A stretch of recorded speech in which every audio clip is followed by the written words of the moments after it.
بسم اللہ الرحمن الرحیم۔ قرض دار کو تنگ نہ کرنے کا ثواب۔ ارشاد فرمایا رسول اللہ صلی اللہ علیہ وسلم نے کہ ایک شخص لوگوں کو قرض دیا کرتا تھا۔ وہ اپنے خادم سے کہہ دیتا کہ جب تو اس غریب کے پاس جائے تو درگزر کرنا، سختی سے تقاضا نہ کرنا، ممکن ہے کہ اللہ تعالیٰ ہم سے بھی درگزر کرے گا۔ پھر وہ اللہ تعالیٰ سے ڈرنے والا مر گیا، اللہ تعالیٰ نے اس کو بخش دیا۔ اس حدیث شریف سے معلوم ہوا کہ جو شخص غریب قرضدار کو قرض لینے میں تنگ نہ کرے،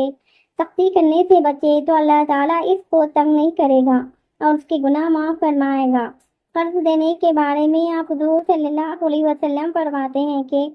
میں نے معراج کی رات میں جنت کے دروازوں پر لکھا دیکھا ہے کہ خیرات کا ثواب 10 حصے ملتا ہے اور قرض دینے کا ثواب 18 حصے ملتا ہے۔ اور قریب قرضدار کو مہلت دینے کے بارے میں حضور صلی اللہ علیہ وسلم فرماتے ہیں کہ جب تک قرض ادا کرنے کے وعدے کا وقت نہ آیا ہو، اس وقت تک اگر کسی کو مہلت دے تو ہر روز ایسا ثواب ملتا ہے جیسا کہ اتنا روپیہ خیرات کر دیا،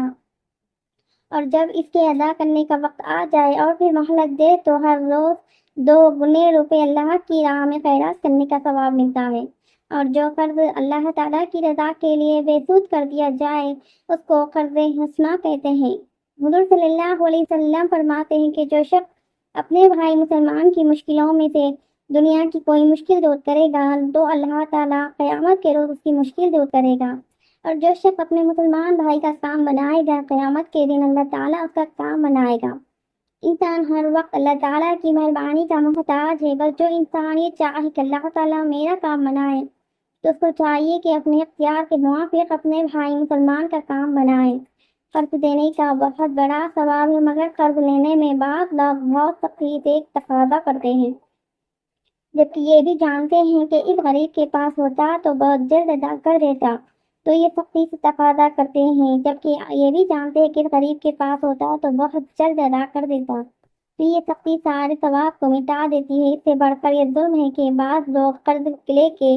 بے پرواہ ہو جاتا ہے اور ہزاروں روپیہ غیر ضروری کاموں پر خرچ کرتے رہتے ہیں، مگر قرض ادا نہیں کرتے، بلکہ جب مانگو تو برا مانگتے ہیں اور لڑنے کو تیار ہو جاتے ہیں۔ بس جس طرح خوشامد سے قرض لیا تھا اسی طرح خوشی سے ادا کرنا چاہیے۔